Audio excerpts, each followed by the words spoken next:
بسم الله الرحمن الرحيم إن الحمد لله نحمده ونستعينه ونستغفره ونعوذ بالله من شرور أنفسنا ومن سيئات أعمالنا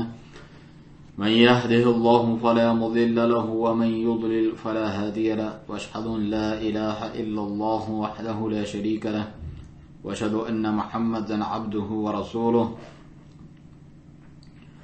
صلی اللہ علیہ وعلى آلہ وصحبہ وسلم تسلیما کثیرا الی یوم الدین ثم اما بعد. جیسا کہ درس کا اعلان ہوا کہ اللہ سبحانہ وتعالی پر توکل کرنا، بھروسہ اور اعتماد کرنا، اور ساتھ ہی اسباب اور ذرائع اختیار کرنا اور ان کے جو ثمرات ہیں جو ایک انسان کو حاصل ہوتے ہیں، یہ درس اس متعلق ہے انشاءاللہ، جو کہ فضیلت الشیخ صالح الفوزان حفظہ اللہ کا ایک اہم اور تفصیلی درس ہے. حقیقت التوکل علی اللہ تعالی پر توکل کرنے کی حقیقت اور اس کے ثمرات، وفعل الاسباب اور اسباب کو اختیار کرنا. شیخ فرماتے ہیں بسم اللہ الرحمن الرحیم الحمد للہ رب العالمین وصلی اللہ وسلم علی عبدہ ورسولہ نبینا محمد وعلی آلہ وصحبہ اجمعین ومن اہتدى بہداہ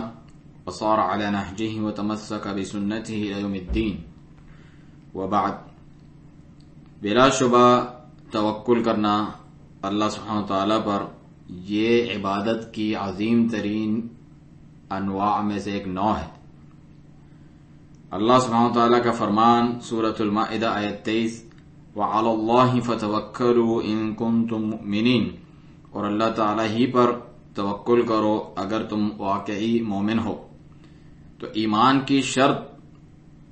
توکل کو بنایا اللہ سبحانہ وتعالی نے. اللہ تعالی پر توکل اور بھروسہ کرنا اس کو ایمان کی شرط قرار دیا. اور اللہ سبحانہ وتعالی اپنے نبی علیہ الصلوۃ والسلام سے فرماتا ہے فَإِذَا عَزَمْتَ فَتَوَكَّلْ عَلَى اللَّهِ، جب کسی بات کا پختہ ارادہ کر لو، عزم کر لو، تو پھر اللہ تعالی ہی پر توکل کرو، بھروسہ کرو. سورۃ آل عمران آیت 159. اور اپنے نبی صلی اللہ علیہ وسلم کو حکم دیا کہ وہ صرف اللہ سبحانہ تعالی پر توکل کریں. فرمایا یا ایھا النبی، اے نبی، حسبک اللہ، تمہارے لیے اللہ کافی ہے، وَمَنِ اتَّبَعَكَ مِنَ الْمُؤْمِنِينَ، اور جو تمہاری پیروی اتباع کرنے والے مومنین ہیں انہیں بھی اللہ کافی ہے. سورۃ الانفال آیت 64. اور فرمایا سبحانہ وتعالی نے وَمَن يَتَّقِ اللَّهَ يَجْعَل لَّهُ مَخْرَجًا، جو اللہ تعالی کا تقوی اختیار کرتا ہے، اس سے ڈرتا ہے، تو وہ اس کے لیے مخرج، نکلنے کی راہ، مشکلات سے کوئی نہ کوئی راہ بنا دیتا ہے. وَيَرْزُقُهُ مِنْ حَيْثُ لَا يَحْتَسِبُ، اور اسے ایسی جگہ سے رزق عطا کرتا ہے جہاں اس کا وہم و گمان بھی نہ ہو. وَمَن يَتَوَكَّلْ عَلَى اللَّهِ فَهُوَ حَسْبُهُ، اور جو اللہ تعالی پر توکل کرتا ہے وہ اسے کافی ہو جاتا ہے. إِنَّ اللَّهَ بَالِغُ أَمْرِهِ، بے شک اللہ تعالی اپنے کام کو پورا کرنے والا ہے. قَدْ جَعَلَ اللَّهُ لِكُلِّ شَيْءٍ قَدْرًا، یقیناً اللہ سبحانہ تعالیٰ نے ہر چیز کا ایک اندازہ مقرر کر رکھا ہے. سورۃ الطلاق آیت 2 اور 3. تو توکل کو تقوی کے ساتھ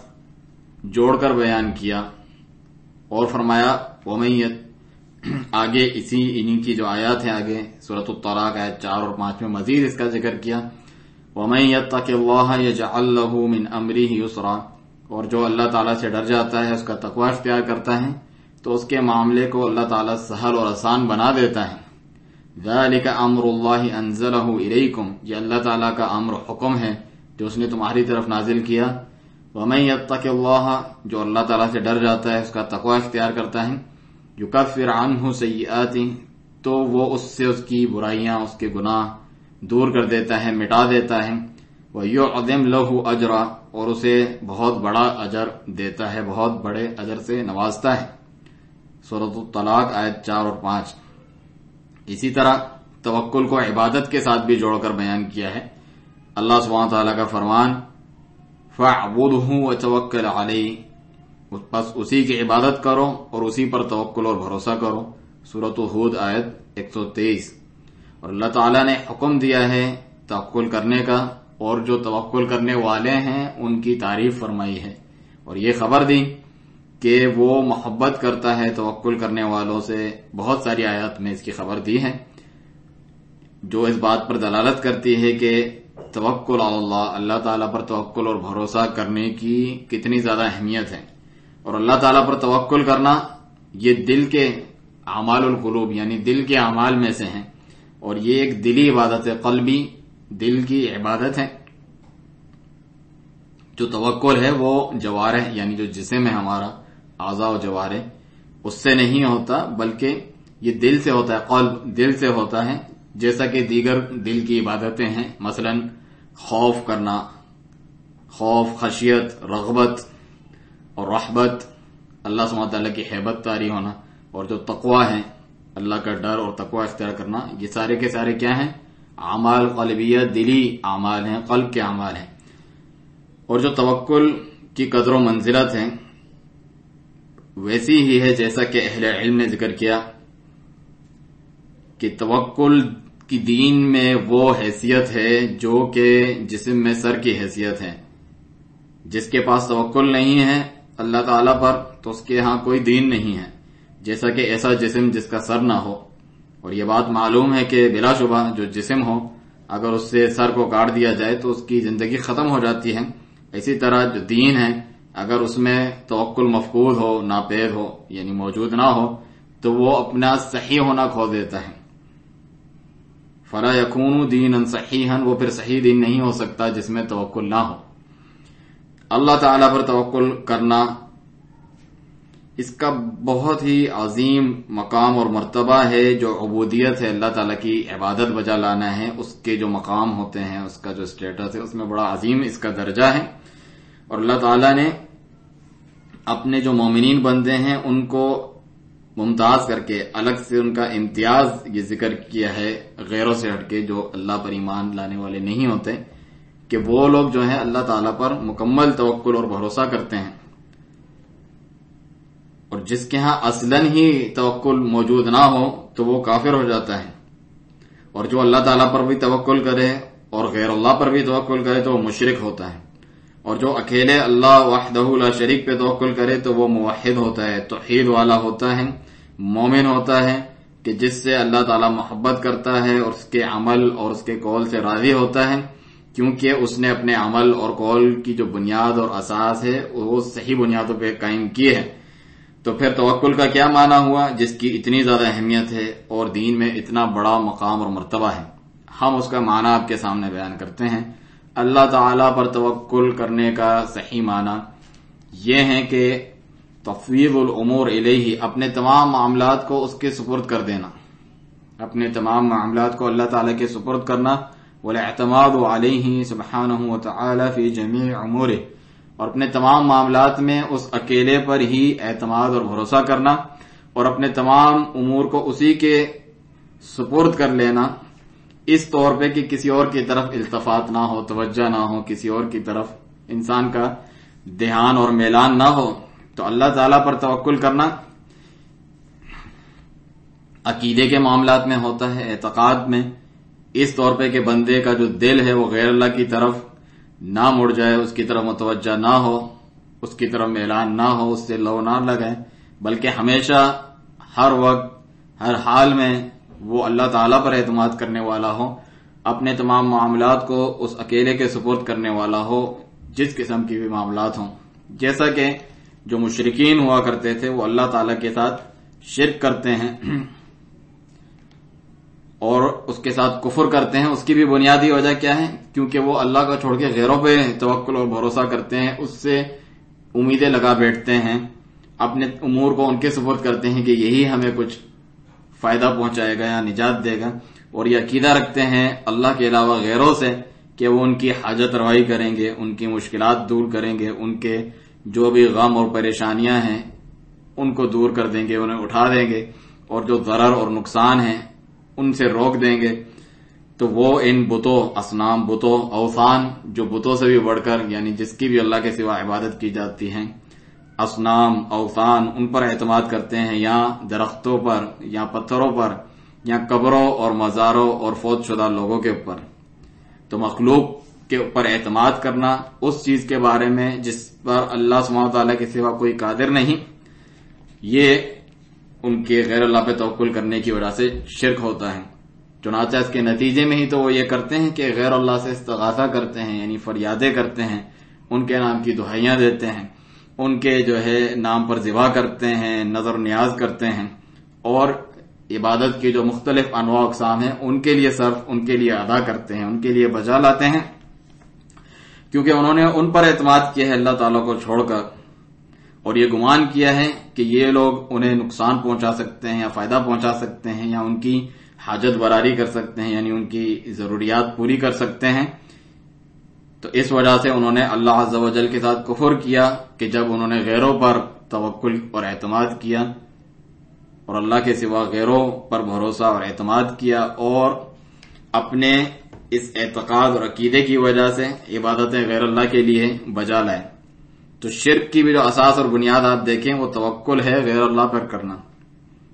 اسی لیے اللہ تعالیٰ کا فرمان ہے سورۃ المائدہ آیت 23 میں، وَعَلَى اللَّهِ فَتَوَكَّلُوا إِن كُنتُم مُؤْمِنِينَ، اور اللہ تعالیٰ ہی پر پس توکل بھروسہ کرو اگر تم واقعی مومن ہو۔ علماء کرام فرماتے ہیں یہاں پر معمول کی تقدیم کی گئی ہے وَعَلَى اللَّهِ، جو کہ حصر کا فائدہ دیتے ہیں، یعنی اللہ ہی پر، غیر پر نہیں۔ توکل علی اللہ لا علی غیری، صرف اور صرف اللہ تعالیٰ پر توکل کرو، یعنی محدود کر دیا ہے اس بات کو کہ اس کے سوا کسی اور پہ نہیں۔ جب اس طریقے کا عربی میں جملہ آتا ہے تو وہ جس کے بارے میں کہا جا رہا ہوتا ہے صرف اور صرف اسی کے ساتھ اور کسی کے ساتھ نہیں۔ تو اللہ جل وعلا نے توکل کو محصور کر دیا ہے صرف اپنے میں، غیروں کو چھوڑ کے صرف اور صرف مجھ پہ توکل کرو۔ وعلی اللہ یعنی لا علی غیرہ، اللہ کو چھوڑ کے کسی غیر پہ توکل بھروسہ نہ کرو۔ فَتَوَكَّلُوا إِن كُنتُم مُؤْمِنِينَ، اسی پر توکل و بھروسہ کرو اگر تم مؤمن ہو۔ تو ایمان کی علامت اور نشانی اور توحید کی علامت اور نشانی اللہ تعالیٰ پر توکل اور بھروسہ اس کو قرار دیا گیا ہے۔ البتہ جو یہ گمان کرتا ہے کہ وہ مومن ہے اور وہ توحید والا ہے لیکن غیر اللہ پر توکل کرتا ہے، پتھروں پر، درختوں پر، بتوں پر، قبروں پر، مزاروں پر، فوت شدہ لوگوں کے اوپر یا ان کے علاوہ دیگر چیزوں کے اوپر، تو اس کا یہ جو دعویٰ ہے وہ جھوٹا ہے اور وہ مومن نہیں ہے، کیونکہ وہ غیر اللہ پر توکل کرتا ہے اپنے معاملات میں۔ اسی طریقے سے یہ تو ہم نے عقیدے کی بات کی، دنیاوی جو معاملات ہیں، ضروریات ہیں انسان کی، اس میں بھی توکل اور بھروسہ کس پر ہونا چاہیے؟ اللہ تعالیٰ پر، کہ وہ رزق آپ کو عطا کرے، رزق کے حصول کے لیے اور دشمن سے بچاؤ کے لیے، اور جتنی بھی اذیت اور تکلیف دہ چیزیں ہیں ان سے بچاؤ کے لیے توکل اللہ تعالیٰ پر ہونا چاہیے، اپنے دینی امور میں بھی، دینی کاموں میں بھی اور دنیاوی کاموں میں بھی۔ آپ اللہ عز و جل پر اعتماد کریں اپنے عقیدے میں، اپنی توحید میں، اللہ عز و جل پر توکل اعتماد کریں اپنی ضروریات حاصل کرنے میں، اگرچہ وہ دنیاوی ضروریات کیوں نہ ہوں، جیسا کہ کھانا ہے، پینا ہے، پہننا ہے، اور مقاصد کا حصول ہے، مقصد جو مختلف انسان چاہتا ہے ان کو حاصل کرنا ہے۔ ہمیشہ ہر وقت ہر حال میں توکل بھروسہ اللہ عز و جل پہ ہو، اسی پر اعتماد ہو اپنے تمام کاموں میں۔ توکل جو ہے وہ محدود نہیں ہے صرف عقیدے اور توحید کے معاملات میں، بلکہ دنیاوی معاملات میں بھی رزق طلب کرنے میں آپ اللہ تعالیٰ پر اعتماد کریں اس کے حاصل کرنے میں، کیونکہ تمام معاملات کس کے ہاتھوں میں ہیں؟ اللہ سبحانہ وتعالیٰ کے ہاتھوں میں ہیں۔ آسمان اور زمین کی کنجیاں کس کے ہاتھوں میں ہیں؟ اللہ تعالیٰ کے ہاتھوں میں ہیں۔ تو واجب ہے کہ توکل اسی پہ کیا جائے۔ بندوں کی جتنی بھی ضروریات ہیں وہ اللہ سبحانہ وتعالیٰ کے ہاتھوں میں ہیں، تو پھر کس طرح انسان غیر اللہ پر اعتماد اور توکل کر سکتا ہے اپنے دین اور دنیا میں؟ اس میں کوئی شک نہیں کہ یہ جہالت ہے اور یہ اللہ تعالیٰ سے منہ موڑنا اور اعراض روگردانی کرنا ہے۔ تو توکل کا جو مقام اور مرتبہ ہے، عبادت کے جو مقامات ہوتے ہیں مختلف، اس میں سے سب سے عظیم درجہ ہے اس کا۔ آگے فرماتے ہیں شیخ، توکل کرنا ہے اللہ تعالیٰ پر، لیکن اتخاذ الاسباب، جو اسباب اللہ تعالیٰ نے بنائے ہیں، جو ذریعے دنیاوی چیزیں بنائی ہیں، انہیں بھی اختیار کرنا ہے، انہیں چھوڑنا نہیں ہے، ہاتھ پر ہاتھ رکھ کے نہیں بیٹھنا۔ تو فرماتے ہیں اللہ تعالیٰ پر توکل کرنے کے معنی میں یہ بھی ہے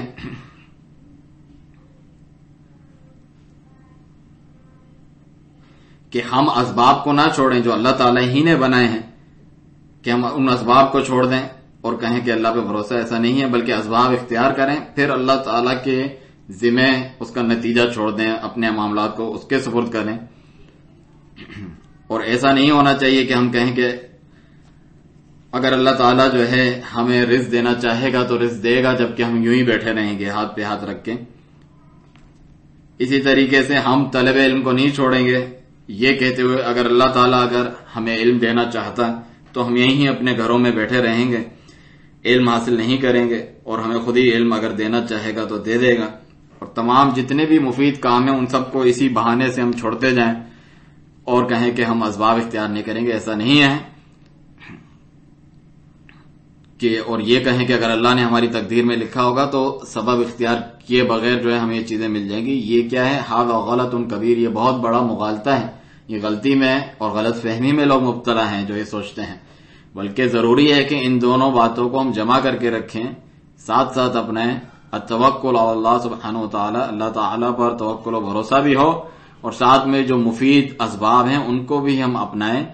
انسان جو ہے اسباب کو اپناتا ہے رزق تلاش کرنے میں، حاصل کرنے میں، ساتھ ہی ساتھ وہ اللہ تعالیٰ پر توکل اور بھروسہ بھی کرتا ہے کہ اسے جو چاہتا ہے وہ مل بھی جائے۔ ضروری نہیں ہے کہ وہ اختیار کرے اور اسے مل بھی جائے، تو یہ اللہ تعالیٰ کے ہاتھوں میں ہے۔ تو دونوں چیزیں ایک ساتھ اپنا لی اس نے۔ تو انسان اسی طریقے سے شیخ حفظ اللہ بہت ساری مثالیں بیان کرتے ہیں۔ انسان جو ہے مثلا زراعت کا کام کرتا ہے، کھیتی باڑی کا، تو وہ اللہ تعالیٰ پر بھروسہ کرتا ہے، توکل کرتا ہے اس کی دیکھ بھال کے لیے، جو زراعت جو کھیت ہے اس کی، کھیت و کھلیان ہے اس کی حفاظت کے لیے، اس سے جو پھل ملنا ہے، اس سے جو اناج اس کو ملنا ہے، تو وہ اس پر اللہ تعالیٰ پر بھروسہ کرتا ہے کہ آفتوں سے بچا رہے، طوفان، آندھی، دیگر سیلاب سے، مختلف آفتیں جو پہنچتی ہے، جو نقصان پہنچاتی ہیں، اور اس سے جو فائدہ میں حاصل کرنا چاہتا ہوں آخر میں مجھے مل بھی جائے۔ لیکن اس کے لیے اس کو سبب اختیار تو کرنا ہوگا، مثلا اس کو زراعت کرنی ہوگی، اس کو بیج بونے پڑیں گے، پانی پلانا پڑے گا، اس کو پانی دینا پڑے گا، آب پاشی کرنی پڑے گی، اسی طریقے سے اس کی دیکھ بھال کرنی پڑے گی، دیکھتے رہنا پڑے گا اس کو۔ پھر جو ہے وہ اللہ تعالیٰ پر توکل و بھروسہ کرے گا اس کی حفاظت کے لیے، اس کی نشو و نما کے لیے، اس کی پیداوار کے لیے، کہ اس میں وہ پھل یا اناج آئیں اور اس سے جو فائدہ میں لینا چاہتا ہوں وہ ممکن بھی ہو، جتنا فائدہ مجھے ملنا چاہیے میں اس پر قابو اور کنٹرول بھی مجھے بعد میں حاصل ہو، چھن نہ جائے مجھ سے۔ اسی طریقے سے اگر انسان جو ہے شادی چھوڑ دیتا ہے اور کہتا ہے کہ میں نے اللہ تعالیٰ پر توکل بھروسہ کیا ہے،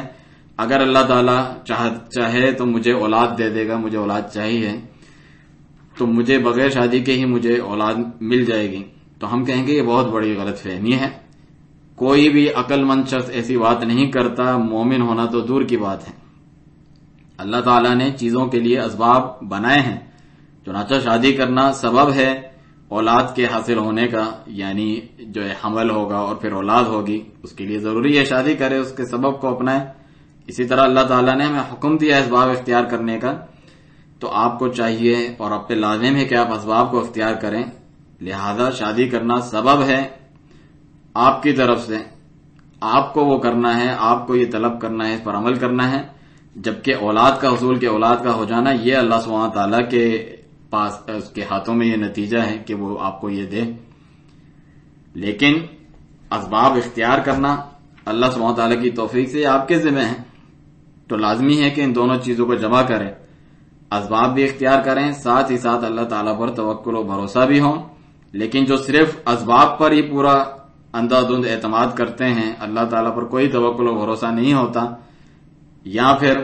جو توکل پر ہی جو ہے تکیہ کرتے ہیں اور اسباب اختیار نہیں کرتے، تو یہ دونوں قسم کے لوگ جو ہیں غلطی پر ہیں۔ اسی لیے علماء کرام رحمہم اللہ فرماتے ہیں کہ اعتماد کرنا صرف اور صرف اسباب پر شرک ہے، اور دوسری طرف اسباب کو چھوڑ دینا یہ قدح فی الشرع ہے، شریعت کے اوپر ایک قسم کا الزام اور تہمت ہے کہ شریعت نے اس قسم کا گویا کہ حکم دیا ہے جو کہ فطرت اور جو ہے دنیا کے خلاف ہے، ایسا نہیں ہو سکتا۔ کہ شریعت کی بھی بدنامی کا باعث ہے، شریعت کے اوپر الزام ہے جو ایسا کرتا ہے۔ شریعت نے اس چیز کا حکم نہیں دیا ہے، کیونکہ جو شریعت ہے اس نے تو اسباب اختیار کرنے کا حکم دیا ہے۔ اسباب کو معطل کر دینا، چھوڑ دینا، ختم کر دینا، اسباب کو ترک کرنا، یہ شریعت پر ہی جو ایک قدح کرنے کا سبب ہے، اس پر تنقید کا سبب ہے۔ اللہ جل وعلا نے جس چیز کا حکم دیا ہے اس کو چھوڑ رہا ہے وہ شخص۔ اللہ سبحانہ تعالیٰ کا فرمان آپ دیکھیں، فَابْتَغُوا عِندَ اللَّهِ الرِّزْقَ وَاعْبُدُوهُ، اللہ تعالیٰ کے پاس رزق تلاش کرو اور اس کی عبادت کرو، سورۃ العنکبوت آیت 17۔ تو آپ دیکھیں یہاں پر فرمایا فَابْتَغُوا عِندَ اللَّهِ الرِّزْقَ، اللہ تعالیٰ کے پاس رزق تلاش کرو، یعنی اطلبوا الرزق، اس کی طلب کرو، اس کے لیے دوڑ دھوپ کرو، ہاتھ پیر چلاؤ، بیٹھے نہ رہو مسجدوں میں اور یہ گمان کرو کہ ہم جو ہے اللہ تعالیٰ پر توکل کرنے والے ہیں، اور نہ ہی اپنے گھروں میں بیٹھے رہو اور یہ گمان کرو کہ رزق جو ہے خود ہی اڑ کر آپ کے پاس آ جائے گا۔ یہ غلط فہمی ہے، غلط بات ہے، کوئی مومن ایسی بات نہیں کرتا۔ اسی لیے عمر بن خطاب رضی اللہ عنہ نے بعض لوگوں کو دیکھا جو اپنے گمان میں